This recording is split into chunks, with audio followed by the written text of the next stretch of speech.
Hi friends, ഞാൻ ഫുഡീസിൻ്റെ Onam special എപ്പിസോഡിൽ ഞാനിന്ന് ചെയ്യുന്നത് വറുത്തുപ്പേരിയും ശർക്കര വരട്ടിയുമാണ്. അപ്പം ഇത് വളരെ എളുപ്പത്തിൽ നമുക്ക് തയ്യാറാക്കാൻ പറ്റും. ശർക്കര വരട്ടിക്ക് കുറച്ച് അധിക സമയം വേണം. വറുത്തുപ്പേരി വളരെ പെട്ടെന്ന് നമുക്ക് തയ്യാറാക്കാൻ പറ്റുന്നതാണ്. അപ്പോൾ അതെങ്ങനെയാണ് ഉണ്ടാക്കുന്നതെന്ന് ഞാൻ പറഞ്ഞുതരാം. അപ്പോൾ നമുക്ക് വീഡിയോയിലേക്ക് പോകാം. അപ്പോൾ അതിനായിട്ട് ഞാനിവിടെ എടുത്തു വെച്ചേക്കുന്ന വാഴയ്ക്കയാണ്. തോല് കളഞ്ഞ് ഞാൻ കഴുകി നന്നായിട്ട് വെച്ചതാണ്. അതിൽ വെള്ളമൊക്കെ കളഞ്ഞതാണ്. ഇനി നമുക്കിത് കട്ട് ചെയ്തെടുക്കാം. അതിനായിട്ട് നമുക്കിത് കറക്റ്റ് നടുവേ ഒന്ന് മുറിച്ചെടുക്കണം.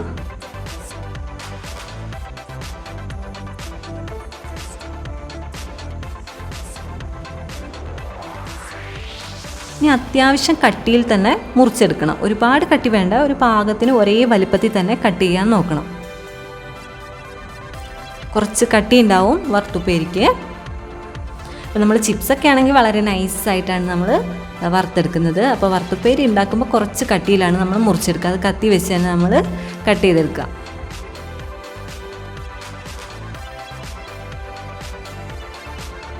ഇതേപോലെ അങ്ങനെ എല്ലാം നമുക്ക് മുറിച്ചെടുക്കാം.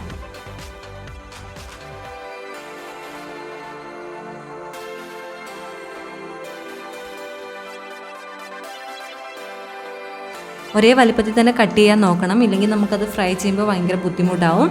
അപ്പം ഇതേപോലെ ഈ ഒരു വലിപ്പത്തിൽ കട്ട് ചെയ്യാൻ നോക്കണം.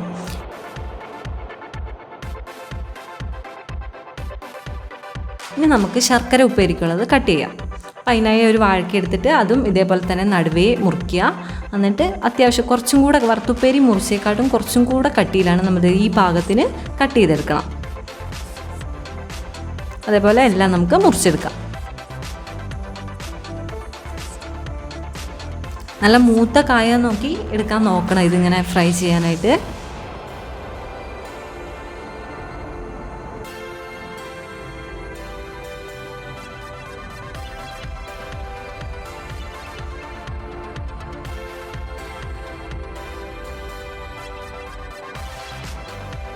അപ്പോൾ ഞാൻ എല്ലാം മുറിച്ച് വെച്ചിട്ടുണ്ട്. വറുത്തുപ്പേരിക്കും ശർക്കര വരട്ടിക്കും ഉള്ളത് ഞാൻ മുറിച്ച് വെച്ചിട്ടുണ്ട്. ഇനി നമുക്കിത് ഫ്രൈ ചെയ്തെടുക്കണം. അതിനായിട്ട് ഞാനൊരു പാത്രം വെച്ച് അതിലേക്ക് സൺഫ്ലവർ ഓയിലാണ് ഞാൻ ഫ്രൈ ചെയ്യുന്നത്. അപ്പോൾ സൺഫ്ലവർ ഓയിൽ നമുക്ക് ഒഴിച്ചു കൊടുക്കാം.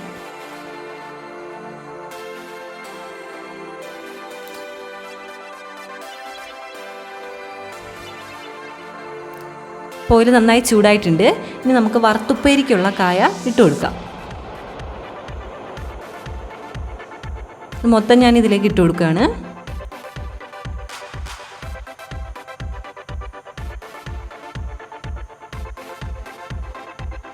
ഇനി എല്ലാം ഒന്ന് മിക്സ് ചെയ്തെടുക്കുക.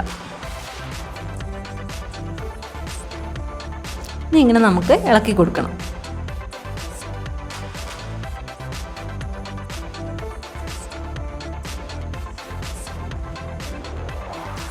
ഇതിങ്ങനെ ഇളക്കി കൊടുത്തുകൊണ്ടേ ഇരിക്കണം, എന്നാലേ എല്ലാം ഒരേപോലെ തന്നെ ഫ്രൈ ആയി കിട്ടുള്ളൂ. അപ്പോൾ നല്ല കുമിളകളൊക്കെ വന്നിട്ടുണ്ട് അതിൽ. അപ്പം നമ്മൾക്കിത് നന്നായി ഫ്രൈ ആയി കഴിയുമ്പോഴത്തേക്ക് ഈ കുമിളകളൊക്കെ കുറയും.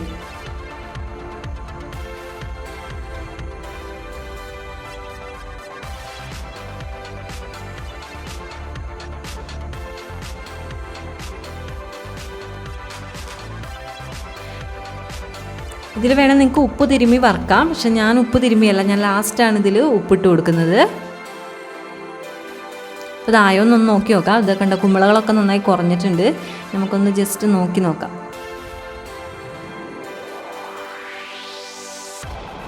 ഇപ്പോൾ നന്നായി ഫ്രൈ ആയി വന്നിട്ടുണ്ട്. ഇനി ഇത് ഞാൻ കോരാൻ പോവാണ്.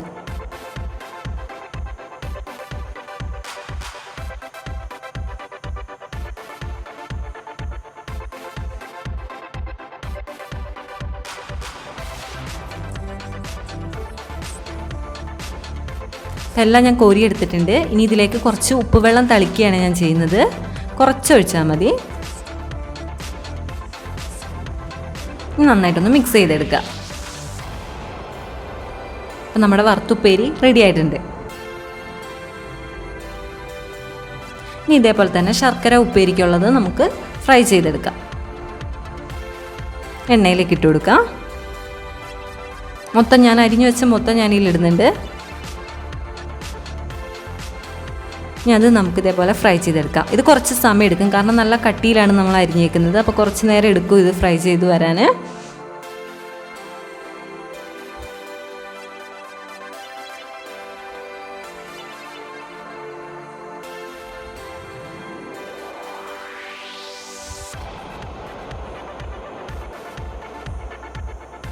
ഇടയ്ക്കിടയ്ക്ക് ഇളക്കി കൊടുക്കണം. ഇളക്കിയാൽ മാത്രമേ ഇത് ഒരേപോലെ ഫ്രൈ ആയി കിട്ടുള്ളൂ.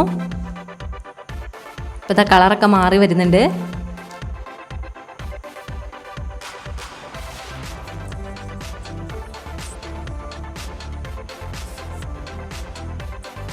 അപ്പം നമ്മുടെ ശർക്കര ഉപ്പേരിക്കുള്ള കായും റെഡി ആയിട്ടുണ്ട്. ഇനി നമുക്കിത് കോരി പാത്രത്തിലേക്ക് ഇടാം. ഞാൻ സ്റ്റൗ ഓഫാക്കിയിട്ടാണ് കോരുന്നത്, ഇല്ലെങ്കിൽ പെട്ടെന്ന് തന്നെ കരിഞ്ഞു പോകാൻ ചാൻസ് ഉണ്ട്.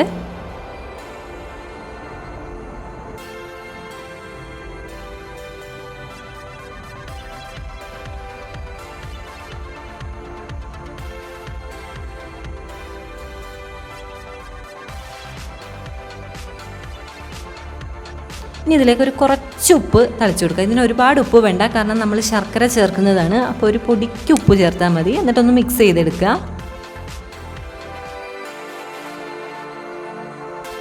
ഇനി നമുക്ക് വേറൊരു പാത്രം വെച്ച് അതിലേക്ക് നമുക്ക് ശർക്കര പാനി ഒഴിച്ചു കൊടുക്കണം. ഇപ്പം ഇത് ഞാൻ നന്നായി അരിച്ച് വെച്ച ശർക്കരയാണിത്, ഉരുക്കി വെച്ചതാണിത്.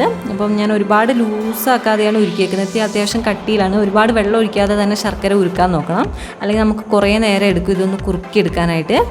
ഇനി ഇതിലേക്ക് നമുക്ക് ഏലക്കാപ്പൊടി, ചുക്കുപൊടി, പിന്നെ ചെറിയ ജീരകത്തിൻ്റെ പൊടി, ഇത് മൂന്നും ചേർക്കണം. അപ്പം ഞാൻ ഏലക്ക ഒരു 6 ഏലക്കായാണ് എടുത്തേക്കുന്നത്.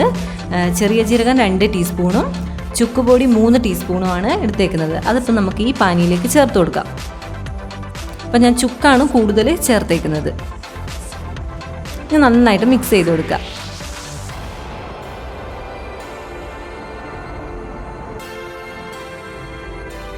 ശർക്കര പാനി ഒരു ഒറ്റനൂൽ പരുവത്തിൽ നമുക്ക് ആക്കിയെടുക്കണം.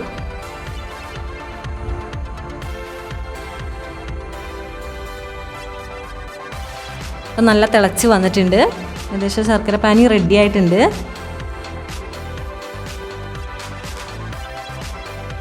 നമ്മൾ കൈ കൊണ്ടൊന്ന് നോക്കിയാൽ അറിയാം, ഒരു ഒറ്റനൂൽ പരുവത്തിൽ കിട്ടും. ഇത് റെഡിയായി. ഇനി നമുക്കിതിലേക്ക് വറുത്ത് വെച്ച കായ ചേർത്ത് കൊടുക്കാം.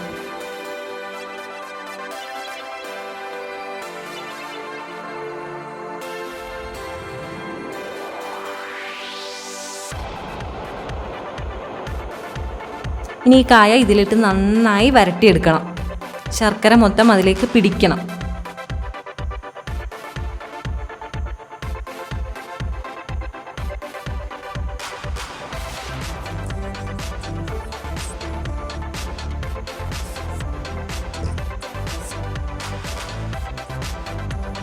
നന്നായി മിക്സ് ചെയ്ത് കൊടുക്കണം. ഇപ്പോൾ ഏകദേശം കുറുകി വന്നിട്ടുണ്ട്, ശർക്കരയൊക്കെ കായയിലേക്ക് പിടിച്ചിട്ടുണ്ട്. ഇനി നമുക്കിതിലേക്ക് അരിപ്പൊടി ഇട്ട് കൊടുക്കണം.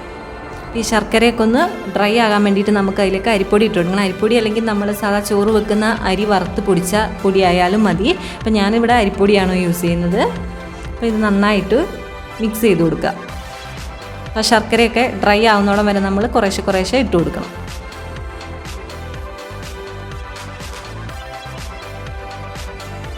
പഞ്ചസാരപ്പൊടി വേണമെങ്കിലും ചേർക്കാവുന്നതാണ് അരിപ്പൊടിക്ക് പകരം. അപ്പോൾ ഇത് റെഡി ആയിട്ടുണ്ട്. ഇനി ഞാൻ സ്റ്റൗ ഓഫ് ചെയ്യാണ്.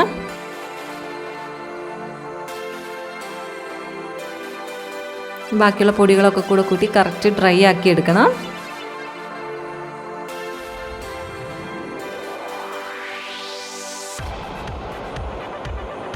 പൊടി ഇടുന്നതിനനുസരിച്ച് അത് വിട്ട് വരുന്നുണ്ട്.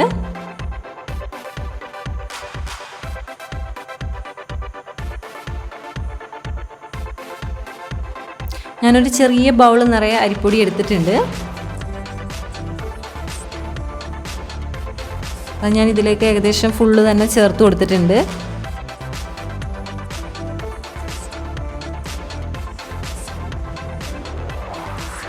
നമ്മൾ ചേർക്കുന്ന ശർക്കരേൻ്റെ അളവിനനുസരിച്ച് അത് വ്യത്യാസം വരും, പൊടി എത്ര വേണം എന്നുള്ളതൊക്കെ.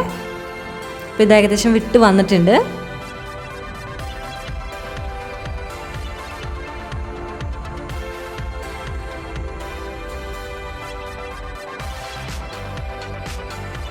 അപ്പം നമ്മുടെ ശർക്കര ഉപ്പേരി റെഡി ആയിട്ടുണ്ട്. വളരെ എളുപ്പത്തിൽ തയ്യാറാക്കാൻ പറ്റുന്ന ഒന്നാണിത്. അപ്പോൾ നമ്മുടെ സദ്യയിലൊക്കെ ഒഴിവാക്കാൻ പറ്റാത്ത 2 വിഭവങ്ങളാണ് ഈ വറുത്തുപ്പേരിയും ശർക്കര ഉപ്പേരിയും. അപ്പോൾ എല്ലാവരും ഇത് ഓണത്തിന് ട്രൈ ചെയ്ത് നോക്കണം. വീഡിയോ ഇഷ്ടപ്പെട്ടെങ്കിൽ ലൈക്ക് ചെയ്യുക. കൂടാതെ നിങ്ങളുടെ അഭിപ്രായങ്ങൾ എൻ്റെ കമൻറ്റ് ബോക്സിൽ ഇടാൻ മറക്കരുത്. പിന്നെ വേറൊരു ഓണ വിഭവമായിട്ട് വീണ്ടും വരുന്നതായിരിക്കും.